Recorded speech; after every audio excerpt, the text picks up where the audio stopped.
So let's solve these two questions. In the exercise here we have some network given and we have to show the system of differential equations. As you can see, show that a system of differential equations that describe the current I2 of T and I3 of T in the electrical network shown in the figure.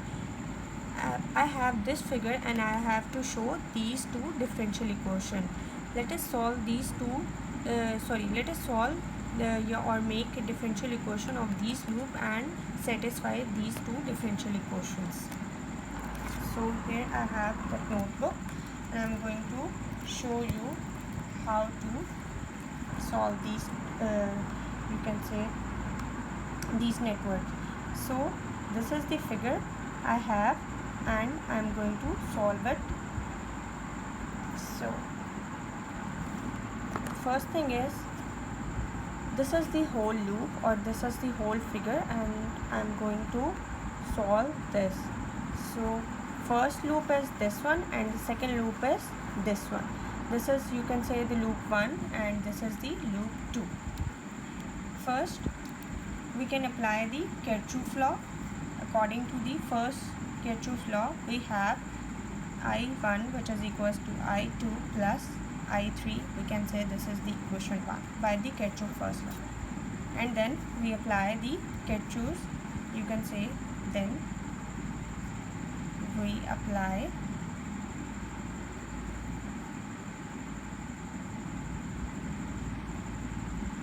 Kirchhoff's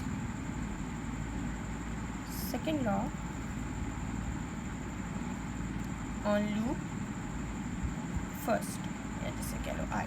ठीक है कि अब मैं इस loop के ऊपर Kirchhoff जो second law है उसको अप्लाई करने लगी. So what I got by applying the Kirchhoff second law, I got that result that is E of T which is equals to I1, sorry I can say E of T which is equals to L di1 over dt plus you have I2 and R1.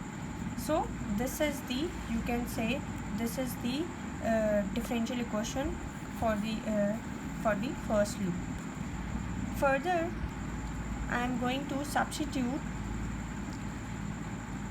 the equation 1 into the equation 2 and I got that result. I am putting that value here. So I got that result, that is E of t which is equals to L d I2 plus I3 over d3 plus R1 I2. Further simplify it and I got that result, that is L di2 over dt plus di3 over dt plus R1 I2 which is equals to E of t.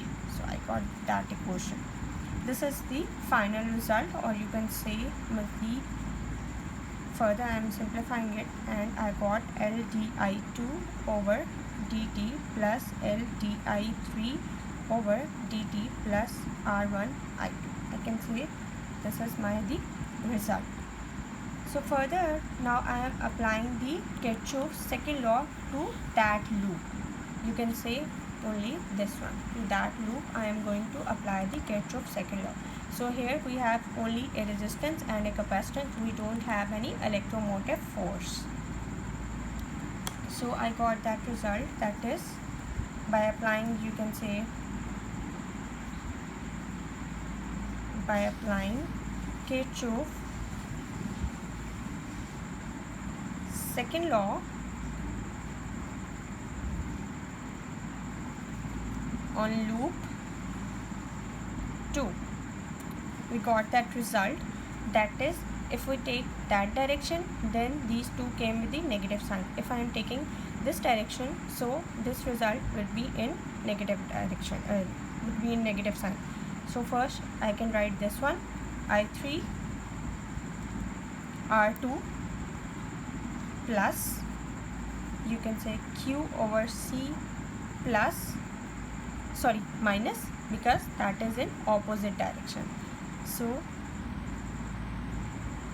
minus I2 R1 which is equals to 0.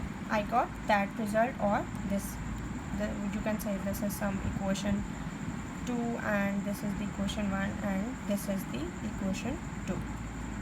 Further, if we apply the Kirchhoff's second law to the whole this loop, now I am going to find the equation for the whole loop, where we have electromotive force, some inductance, some resistance and some capacitance. So I got that result, that is L, you can say here that E of t which is equals to L di1 over dt plus, now this one R2 I3 plus Q over C. Q is the charge that is stored in the circuit. So I got that equation. This is called the equation number 4. Further, I am going to solve the next portion, that is we have by comparing 2 and 4. Now I am comparing equation 2 and equation 4. We see that E of t which is equals to L di1 over dt plus R1 I2 which is equals to, you can say L di1 over dt plus R2 I3 plus Q over C.